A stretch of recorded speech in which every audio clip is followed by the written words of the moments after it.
The incredible and sad tale of innocent Erendira and her heartless grandmother. Erendira was bathing her grandmother when the wind of her misfortune began to blow. The enormous mansion of moonlight concrete lost in the solitude of the desert trembled down to its foundations with the first attack. But Erendira and her grandmother were used to the risks of the wild nature there, and in the bathroom decorated with a series of peacocks and childish mosaics of Roman bats, they scarcely paid any attention to the wind. The grandmother, naked and huge in the marble tub, looked like a handsome white whale. The granddaughter had just turned 14 and was languid, soft-boned, and too meek for her age, with a parsimony that had something like sacred rigor about it. She was bathing her grandmother with water in which purifying herbs and aromatic leaves had been boiled, the latter clinging to the succulent back, the flowing metal-colored head, and the powerful shoulders which were so mercilessly tied to the as to put sailors to shame. "Last night I dreamed I was expecting a letter," the grandmother said. Erendira, who never spoke except when it was unavoidable, asked, "What day was in the dream?" "Thursday." "Then it was a letter with bad news," Erendira said, "but it will never arrive." When she had finished bathing her grandmother, she took her to her bedroom. The grandmother was so fat that she could only walk by leaning on her granddaughter's shoulder or on a staff that looked like a bishop's crozier. But even during the most difficult efforts, the powder of an antiquated grandeur was evident. In the bedroom, which had been furnished with an excessive and somewhat demented taste, like the whole house, Erendira needed 2 more hours to get her grandmother ready.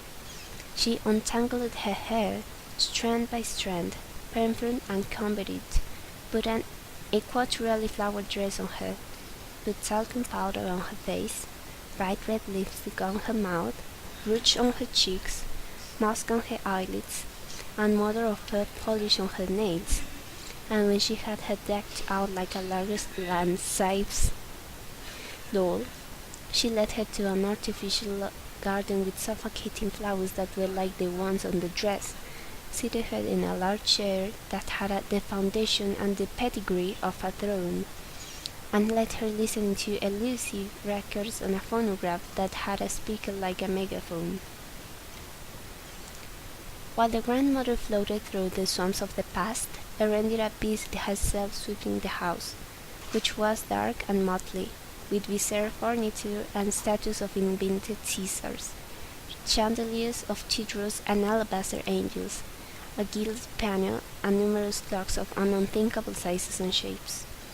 There was a cistern in the courtyard for the storage of a water carried over many years from distant spring on the backs of Indians, and hitched to a ring on the cistern wall that was a broken-down ostrich, the only feathered creature who could survive the torment of that accursed climate. The house was far away from everything, in the heart of the desert, next to a settlement with miserable burning streets where the goats committed suicide from desolation when the wind of misfortune blew. That incomprehensible refugee had been built by the grandmother's husband, a legendary smuggler, whose name was Amadis, by whom she had a son whose name was also Amadis, and who was Erendira's father. No one knew either the origins or the motivations of that family. The best-known version in the language of the Indians was that Amadis, the father, had rescued his beautiful wife from a house of prostitution in the Antilles, where he had killed a man in a knife fight, and that he had transplanted her forever in the impunity of the desert. When the Amadises died, one of melancholy fevers and the other riddled with bullets in a fight over a woman, the grandmother buried their bodies in the courtyard, sent away the 14 barefoot servant girls, and continued ruminating on her dreams of grandeur in the shadows of the furtive house, thanks to the sacrifices of the bastard granddaughter who she had reared since birth. Erendira needed 6 hours just to set and wind the clocks. The day when her misfortune began, she didn't have to do that because the clocks had enough winding left to last until the next morning. But on the other hand, She had to bathe and overdress her grandmother, scrub the floors, cook lunch, and polish the crystalware. Around 11 o'clock, when she was changing the water in the ostrich bowl and watering the desert weeds around the twin graves of the amethysts, she had to fight off the anger of the wind, which has become unbearable, but she didn't have the slightest feeling that it was the wind of her misfortune. At 12 o'clock, she was whipping the last champagne glasses when she caught the smell of broth and had to perform the miracle running to the kitchen without leaving a disaster of Venetian class in her wake. She just managed to take the pot over her stove as it was beginning to boil over. Then she put a stew she had already prepared and took advantage of her chance to sit down and rest on a tool in the kitchen.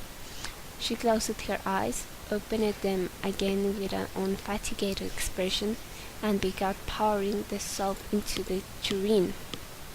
She was working as she slept. The grandmothers had sat down alone at the head of a blanket table with silver candlesticks set for 12 people. She shook her little bell, and Erendira arrived almost immediately with the steaming tureen. As Erendira was serving the soup, her grandmother noticed the somnambulist look and passed her hand in front of her eyes as whipping an invisible pane of glass. The girl didn't see the hand. The grandmother followed her with her look, and when Erendira turned to go back to the kitchen, she shouted at her, "Erendira!" Having been awakened all of a sudden, the girl dropped at the tureen onto the rug. "That's all right, child," the grandmother said to her with assuring tenderness. "You fell asleep while you were walking about again. My brother has that habit," Erendira said by way of an excuse. Still hazy with sleep, she picked up the tureen and tried to clean the stain of the rug. "Leave it," her grandmother dissuaded her. "You can wash it this afternoon." So in addition to the regular afternoon chores, Erendira had to wash the dining room rug, and she took advantage of her presence as the wash tub to do Monday's laundry as well, while the wind went around the house looking for a way in. She had so much to do that night upon her without her realizing it, and when she put the dining room rug back in its place, it was time to go to bed. The grandmother had been fooling around on the piano all afternoon, singing the songs of her times to herself in a falsetto, and she had stains of marks and tears on her eyelids. But when she lay down on her bed in her muslin nightgown, the bitterness of fond memories returned. "Take advantage of tomorrow to wash the living room rug too," she told Erendira. "It hasn't seen the sunshine since days of all the noise." "Yes, grandmother," the girl answered. She picked up a feather and fan and began to fan the impeccable matron, who recited the list of nighttime orders to her as she sank into sleep. "Iron all the clothes before you go to bed so you can sleep with a clear conscience." "Yes, grandmother." "Check the closets carefully, because moths get hungry on windy nights." "Yes, grandmother." "With the time you have left, take the flowers out into the courtyard so they can get a breath of air." "Yes, grandmother." "And feed the ostrich." She had fallen asleep, but she was still giving orders, for it was from her that the granddaughter had inherited the ability to be alive still while sleeping. Erendira left the room without making any noise and did the final course of the night, still replying to the sleeping grandmother's orders.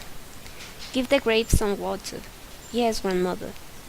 "And if the amethysts arrive, tell them not to come in," the grandmother said, "because Porfirio Galan's gang is waiting to kill them." Erendira didn't answer her anymore because she knew that the grandmother was getting lost in her delirium, but she didn't miss a single order. When she finished checking the window bolts and put out the last lights, she took a candlestick from the dining room, and she delighted her way to